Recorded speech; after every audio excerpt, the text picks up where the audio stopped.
We made the film The 904 to basically focus attention on the underlying issues that are contributing to this city's high crime rate, in hopes that we could continue to focus the conversation on looking at the root causes of crime and looking at positive solutions, strengthening families, improving kids' job opportunities, educational opportunities, just looking at all of those factors so that the city didn't take its eye off the ball. Dr. Hallett had been a guest on the radio show several times, and so I'd gotten to know him that way. And I mentioned to him that I'd made this film, which interested him. He viewed the film, and he said, I enjoyed it, but what are you going to do with it now? And I said, that's a good question. And so, you know, we had lunch, discussed some ideas, and out of that conversation, this idea of focusing a study on just the continuing issue of crime in Jacksonville came about.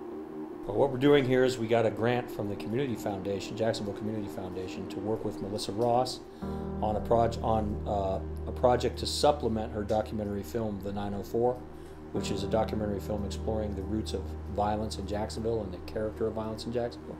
So the people around the table are my best students in the Department of Criminology at the University of North Florida. And what we're doing is looking in detail at the character of violence in the city of Jacksonville since 2004. And we're particularly looking at the fact that we've, quote, fallen out of the #1 spot in homicide just recently in 2010. And so what we're trying to do is characterize the nature of the violent crime problem in Jacksonville, while also looking specifically at the various types of violence in the city. The students assumed that they would be looking at Jacksonville no longer being the murder capital of Florida, but at the same time their goal was to make sure people were aware that we still have a problem, not to think that the problem had gone away. And then to their surprise, according to their analysis, it turned out we still are technically tied for the spot of murder capital in Florida, although JSO has disputed their findings. The other thing we're trying to do is get a sense of how the community itself has framed the problem of violence, and to characterize the dialogue that the community has had about its own violence problem by looking at coverage of the issue in the Florida Times-Union. And I think what we found is that there's been a tendency to characterize the violence problem in Jacksonville as simply a homicide problem rather than an underlying violence problem. The other finding that was striking was that they found that we lead the state by far in the percentage of violent crimes involving handguns. So that was a new data point that nobody's really brought out before. And then in terms of the media audit, they found overall that there was a really strong emphasis on the murder rate. What they tried to argue was that, yes, we need to bring down the murder rate, but consequently as well, we have a violent crime problem in general involving handguns. The objective of the project is to supplement, add some more data to help the rollout of the documentary film, The 904. There was a town hall forum at the University of North Florida. It featured a number of speakers, Public Defender Matt Shirk, a representative from the Children's Commission, Betty Burney from the Duval County School Board was slated to be on the panel. Kevin Gay, who runs Operation New Hope. That's a nonprofit that helps people leaving prison find work.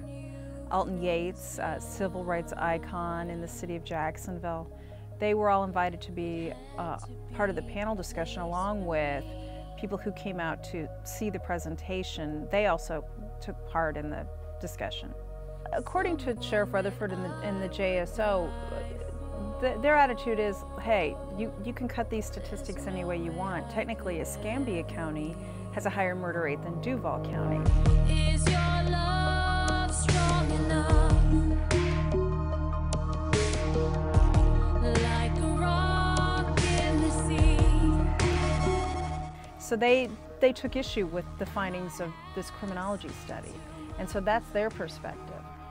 Dr. Hallett, for his perspective, argued that they were looking only at cities of 500,000 or bigger, and that's how they conducted their methodology. Strong enough.